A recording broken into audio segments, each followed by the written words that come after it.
Welcome. Discover the power of the collective creativity. Join us on the Creative Catalyst Hive for inspiring stories, practical tips, and expert guidance to unlock your creative potential. Ignite your creativity. Join the Hive. Hey, Christina, thanks for meeting with me today. How are you doing? Good. How are you? I'm well, thank you. Hey, so You're tell welcome. me a little bit about creativity. What's it mean to you?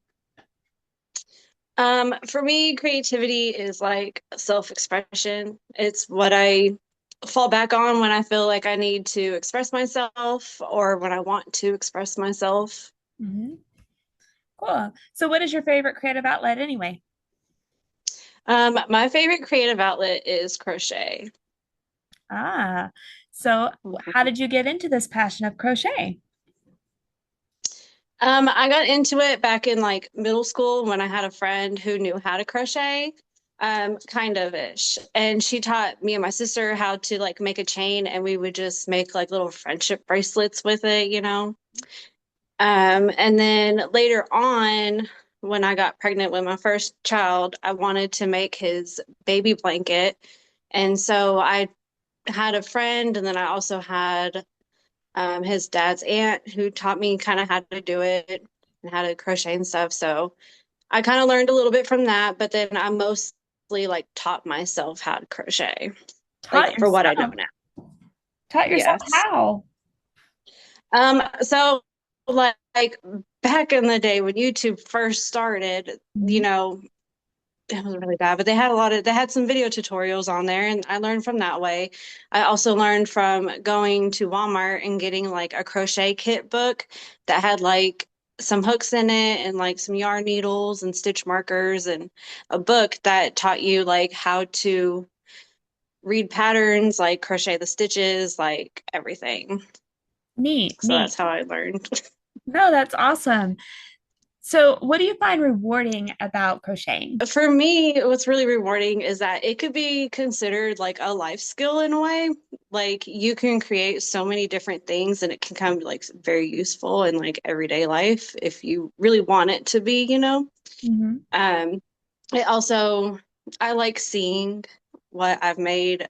I don't have any examples, That's okay. but I do like, being able to look and see like, oh yeah, I made that. It's Hmm. always nice. Yeah, of course. What obstacles do you find in your everyday life that get in the way of you being able to do your passion of crocheting? Well, I work. Uh-huh. So time is always, and I'm a mom and I also homeschool my kids. So it's really just like time. I don't always have the time. That's like the biggest obstacle. Other than the fact sometimes just like I sit here and be like, oh yeah, I want to crochet, but then I'm like, I don't know what to do. Like, and Uh, then I get caught up in like looking for something to do and then I just don't. So mhm. there's that. Yeah, no, I think that's a real challenge for most creatives. So tell me, what are Yeah. some of the responsibilities you just named a few, like homeschooling and working and, momming and your wife as well. Um, what are Right. some ways, though, that your creativity, maybe it doesn't come out in crochet, but it comes out in your everyday life despite the crocheting? Um, Contrary to the belief of how I look right now, I usually like to express myself in creative ways with like my hair or my makeup, like when I go to work. I don't always have my hair or my makeup done, but when I feel I need a little bit extra, I'll have my hair, I'll do my makeup. I try not to always do my makeup like the same. I like to experiment with like eyeshadow colors and all sorts of fun stuff. And I guess your clothing can also be a way too. But where I work, I gotta wear a uniform, so I don't get to express that very much, but I can with my hair and makeup, so Yes, there's yes. that. No, I love it. I love it. Mhm. What is some of your favorite things you've ever made with crochet? Oh gosh. Okay. So other than like the baby blankets, um, I made this one blanket. It's called Sophie's Universe, and it is gigantic. Like it is bigger. It might be like a California king size blanket when Uh, it's all said and done. It's huge. Unfortunately, I don't have it because one of my kids kind of tore it apart, but it was like every single like row was different. So it kept me interested. It wasn't the same thing over and over and over. And it was so gorgeous because I made it with a like ombre yarn and Mhm. it just like the colors just blended so beautifully and it Mhm. was my favorite thing I've ever made. And I'm a little upset that I don't have it. However, like I do plan on making another one. Yeah. It took me about 3 years to make it. Wow. Wow. It sounds Yeah, really not consistent. It was off and on, I can't, I'll get really into it and then I put it down for months and then, Mhm. yeah. Problem. So I know you used to have a business, crocheting. What made you Yeah. decide to stop the business? Well, so when I had my business, it was doing really good. I did a lot of baby props for a lot of local photographers. Mhm. And then I moved back to California, and that kind of hindered it a little bit, which I started picking it up more in California. But then what really kind of made me stop doing it is that I kind of lost like my want to do it. Like Mhm. crochet is like an outlet for me, and when I turned it into a business, it really just made me not like it anymore. And it's kind of sad because I really loved it. I crocheted every day, Mhm. whether it was for somebody else or for myself. Like I loved it. It Mhm. was such a way for me to clear my mind and deal with everyday stressors, that type of stuff. So Mhm. that's why I shut it down. I read somewhere that crochet really helps with anxiety. Do you have any experience with that? Yes. So for me, it definitely helps my anxiety. Like when I need something to like do with my hands or fidget or something, like I can just pick up my hook and my yarn and just start going. And it ends up clearing my mind to where, because all I'm focusing on is either counting the stitches or just, even if I don't necessarily need to count it, just the motion of doing it. I'm focusing on that instead of what is going on in my brain that's making me, have the anxiety. Usually it's just like random thoughts, and then it just starts spiraling, you know. Mhm. But yeah, definitely. I recommend it for anxiety and depression. It can help a lot. Mhm. Proof of that. Nice. No, no, no. I mean, that's something that I think a lot of people struggle with. And so I think that that's a great way of possibly if they're looking for an outlet other than Yeah. medication. Obviously, sometimes we need Right. medication as well, but that might be a way that Yes. they could, overcome. Yes. It can definitely help. Yes, for sure. Nice. And if you need help, go see a therapist. It's okay. If you need medication, that's okay too. Just let it be like another tool you can use. No, I love it. Love it. Yeah, thank you for that. So tell me, if You're welcome. people wanted to see some of your handiwork, is there a place that they could do that Mhm. right now or not currently because you closed your business? Right. No, not currently. However, I have thought about creating a maybe an Instagram Uh-huh. for when I start, you know, working on projects here soon. I have a couple I'm wanting to start here soon. So maybe just like a progress place, but I mean I can relay that information to you when I start getting that going if you want. Fabulous. So, Just what put are you that out. going to be doing soon? What do you have in the works? So I have a sub cardigans Hmm. because it's starting to become fall. Well, it's almost fall. Next next week starts the first day of fall, which is awesome. It's my favorite time of year, fall and winter. So I'm definitely looking forward to like And where are you? Because we're in Texas and making. we don't have fall.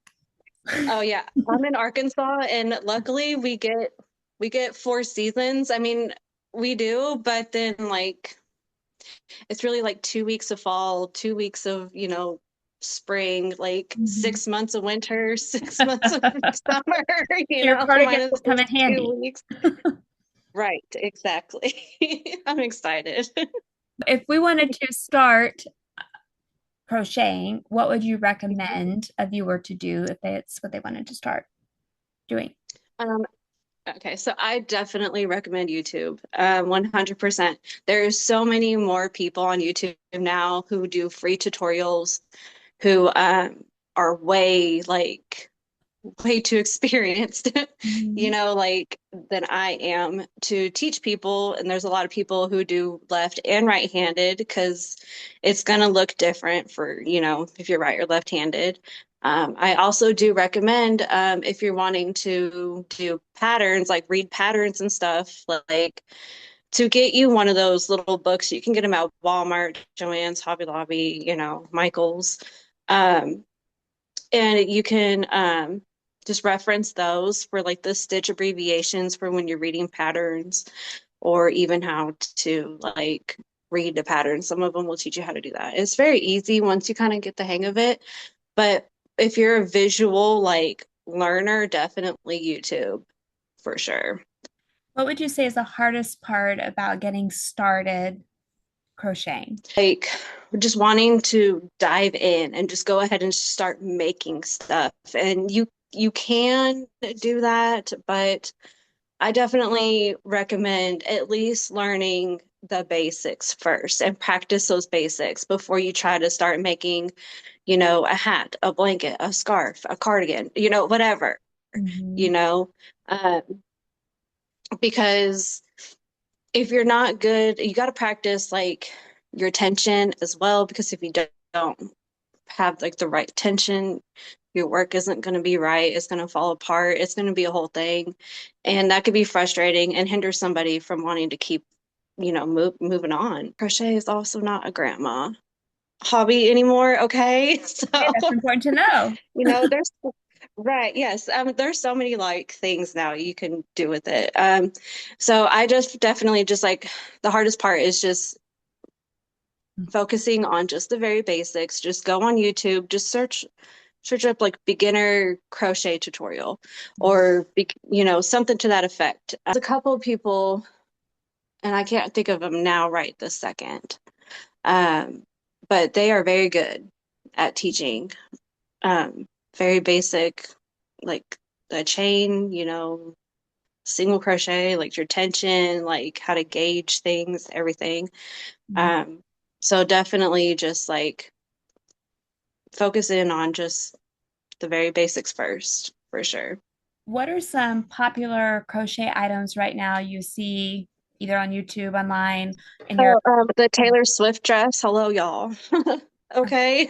uh, uh-huh. And then right now, Beetlejuice being out, there's a lot of people creating like Beetlejuice things, like the little snake hats, the black and white striped things. I mean, yeah, but that Taylor Swift dress was literally like the thing recently that was everybody wanted it.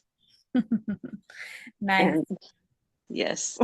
What do you see being maybe like the hot Christmas item of crochet this year? Anything besides the Taylor Swift dress? Um, not sure. Maybe Beetlejuice items. I'm not entirely sure though. I've been seeing a lot of like the granny squares coming back, Oh, like granny square cardigans, like that dress that Taylor Swift had is technically a granny square. Um, I've seen pants and shorts coming back that are granny square, so it could be like a lot of apparel for sure in the granny square or granny stitch, I guess. mhm. Because yeah, it's the granny stitch. Yeah. Love it, love it, love it. Where do Yep. you suggest people, like what kind of yarn should they buy at first, or what kind of tools do they need to get started? Yes. Okay. So I definitely recommend, like, if you're just wanting to just try it, just go and just grab some Red Heart yarn. You can get it at Walmart. You can get it at Michael's, Hobby Lobby, Joann's, anywhere really that is a craft store. You can get it online, Amazon. Mhm. Um, it doesn't have to be fancy. I definitely do not recommend you get any specialty yarn. Those are like the yarns that are either like really thick that a lot of people make blankets out of now, or that have like kind of fuzzy, anything and light colors. Because dark colors, yes, I love working with dark colors myself, but they can be hard for you to see your stitches if you're not used to working with this. So definitely a light color. So the And just cheaper a cheap yarn, yarn is fine.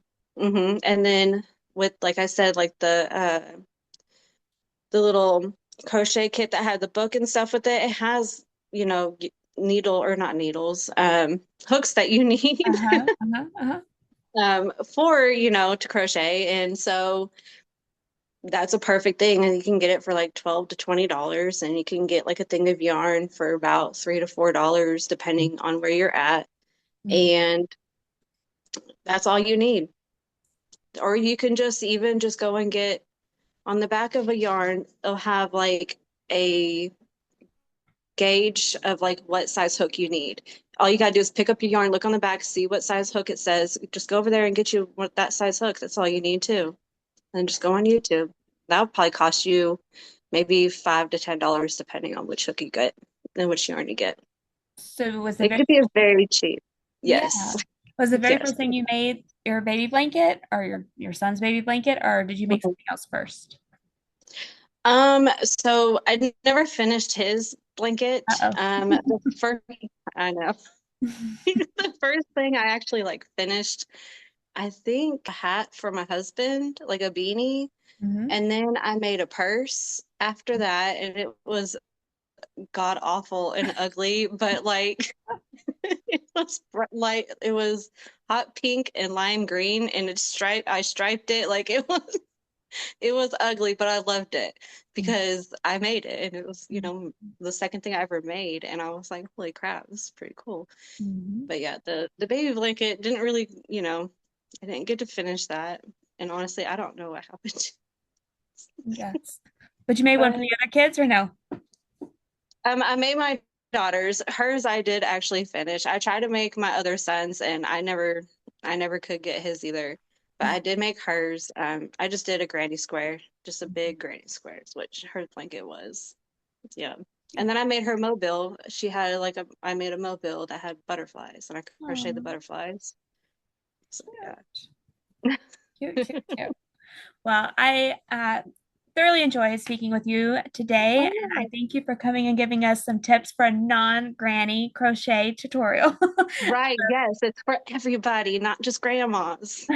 Well, you're definitely not a grandma, so No, gosh, no. but for our listeners listening, if Yeah, they can't see you, we all can dip our toes in there and try it out and um, yes, see if it's for us and maybe if anxiety or you mentioned depression as well, either one of those, maybe mhm, it can help counterbalance that as well. So yes, yes. I hope it does, and I hope y'all actually try it. It's actually, you know, like I said, it could be cheap to try.